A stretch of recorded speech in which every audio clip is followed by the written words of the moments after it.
Welcome back to the Will Talk Entertainment Podcast. Today I am with my buddy Dan. He has a 59 El Camino. the first El Camino, 59 El Camino.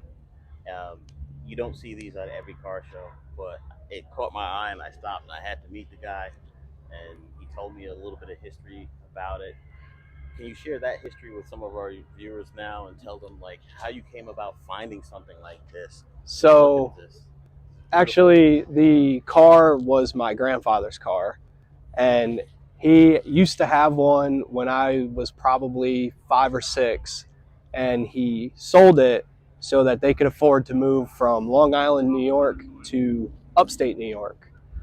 And he one day just really wanted another one and asked my grandmother to scour Craigslist and found this car in South Dakota and had the car shipped from South Dakota to Binghamton, New York. And when we got the car, it was actually nothing as you see. We went through the whole car and redid everything. And when the car actually showed up, it had broken glass, no motor. The guy had it on a car hauler, and it was actually funny. My grandfather had to use his Buick Roadmaster to pull the car off the car hauler. And when we got it off, that's when we realized the car was completely caked in oil from the diesel truck that was sitting above it. And it ruined all the glass. It ruined the whole hood, everything. So we had to get a whole new window put in it and pretty much went through the entire car. We built this car as a family. It was my grandfather, who is now no longer with us. He died in September. My mom, my mom's boyfriend, and myself, and we went through and basically gave him the car that he was always wanting again. The funny story, the car, we had a guy that was going to paint it, and the guy never showed up.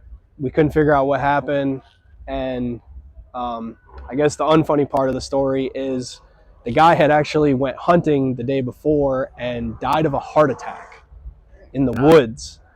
So it kind of blew my grandfather's mind. My grandfather was close friends with the guy. Wow. And so we had to find someone else to do the body work and do the paint. So the car took a lot longer to get done. So we got the paint and the body work done. My grandfather painted the dash himself. We had all the interior redone.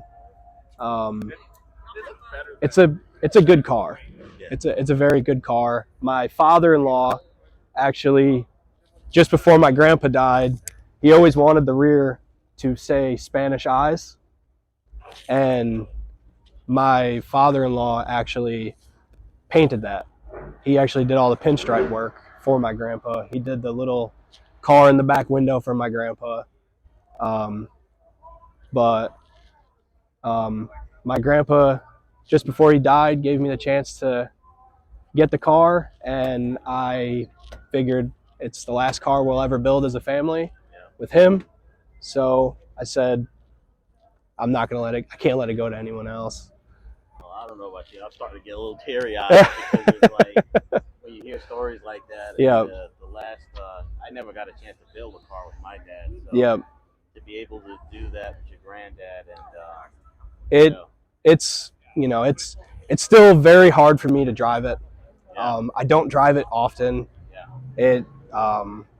It just brings back a lot of memories of them, and then actually on the inside, I still have, this is actually my grandfather's jacket that he used to wear. Wow. And the hat on the dash is actually my grandfather's hat. He used to wear that hat every car show. Yeah. Every car show he went to, he put that hat on. So I can't not bring the hat with me. Absolutely.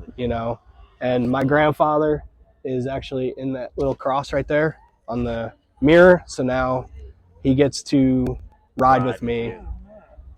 everywhere I go. Wow. Yeah.